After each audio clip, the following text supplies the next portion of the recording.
सागर में ओबीसी महासभा के प्रदेश व्यापी आह्वान पर एससी, एसटी, ओबीसी और अन्य पिछड़ा वर्ग के संगठनों से जुड़े लोगों ने अपनी 3 सूत्रीय मांग को लेकर कलेक्ट्रेट पहुंच जमकर नारेबाजी करते हुए महामहिम राष्ट्रपति के नाम एक मांग पत्र प्रशासन के अधिकारी को सौंपा। ओबीसी महासभा के बैनर तले हुए इस ज्ञापन में शामिल सभी लोगों ने अपनी आवाज बुलंद करते हुए ओबीसी को 27% आरक्षण देने, नौकरी में 13% पर लगी होल्ड को समाप्त करने के साथ जातिगत जनगणना की मांग उठाई। पूरे मामले में राजनीतिक दलों की भूमिका पर भी सभी में खासा आक्रोश देखा गया, जहां उन्होंने स्पष्ट चेतावनी दी कि उनकी मांग पूरी नहीं होने पर प्रदर्शन की राह अख्तियार कर वह अपना हक और अधिकार लेने बाध्य होंगे।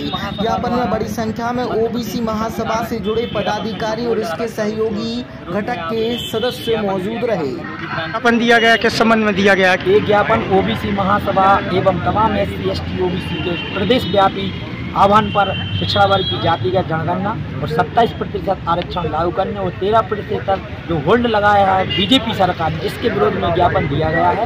और उक्त मांग राष्ट्रपति के माध्यम से ज्ञापन सौंपा गया है कि उक्त मांग अगर जल्द से जल्द पूरी नहीं की गई तो ओबीसी महासभा और तमाम एससी, एसटी, ओबीसी संगठन प्रदेश व्यापी आंदोलन करें, जिसकी समझ जिम्मेदारी मोहन सरकार की होगी। भाई, जब लगातार अनुसूचित जातियों के ऊपर अवैधता की जा रही है, इस संबंध में आप लोग कहाँ गए?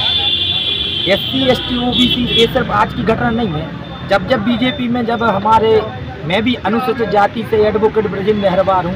जब हमारे रामनाथ कोविंद जी को राष्ट्रपति बनाया था उस समय 2 अप्रैल हुआ था, और जब राष्ट्रपति द्रौपदी मुर्मू जी को उनने बनाया है एसटी से, तब आपने देखा होगा कि त्रिपुरा में किस तरीके से आदिवासियों के साथ अत्याचार हुए। तो ये सिर्फ आईना है, जितने भी हमारे एससी, एसटी के जो प्रतिनिधि हैं, चाहे वो मुख्यमंत्री हों, चाहे वो प्रधानमंत्री, आज वर्तमान में प्रधानमंत्री ओबीसी से है, लेकिन ओबीसी की जाति का जनगणना 75 सालों से नहीं होगा। ये दुर्भाग्य की बात है। तो अब क्या चाह रहे हैं आप लोग?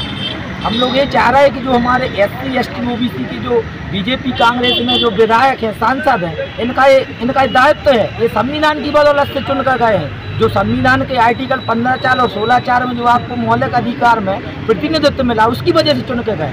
लेकिन जब ये वोट की बारी आती है तब ये एससी, एसटी, ओबीसी के हो जाते हैं। जब ये चुनकर जाते हैं सांसद और विधानसभा में, तब ये बीजेपी, कांग्रेस एवं अन्य दल के हो जाते हैं। ये हमारे दुर्भाग्य की बात है।